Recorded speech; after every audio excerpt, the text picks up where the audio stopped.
નમસ્કાર મિત્રો, આજે આપણે કોઈ પણ સંખ્યાનો 5 વડે ગુણાકાર કઈ રીતે કરવો તે શીખીશું. અહીંયા આ જે છે તે બેકી સંખ્યાઓ છે અને આ જે છે તે એકી સંખ્યાઓ છે.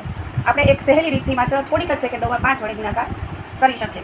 જેમ કે પહેલાં એ યાદ રાખવાનું કે જ્યારે બેકી સંખ્યા હોય ત્યારે દરેકમાં પાછળ શૂન્ય મૂકી દેવાનું છે, એટલે કે દરેકના જવાબોમાં પાછળ એકમનો જે અંક છે એ શૂન્ય આવશે. અને જ્યારે એકી સંખ્યા હોય ત્યારે દર વખતે એકમનો જે અંક છે તે 5 આવશે. આ વસ્તુ આપણે યાદ રાખવાની છે. બેકી સંખ્યા હોય ત્યારે કે આ જે સંખ્યા છે તેના અડધા કરવાના છે. 12 ના અડધા થાય છે 6, તો જવાબ આવશે 12 પંચા 60. 22 ના અડધા થાય છે 11, એટલે 22 પંચા 110. 34 ના અડધા થાય છે 17, એટલે 34 58 ના અડધા 29. 546 ના અડધા થશે 273.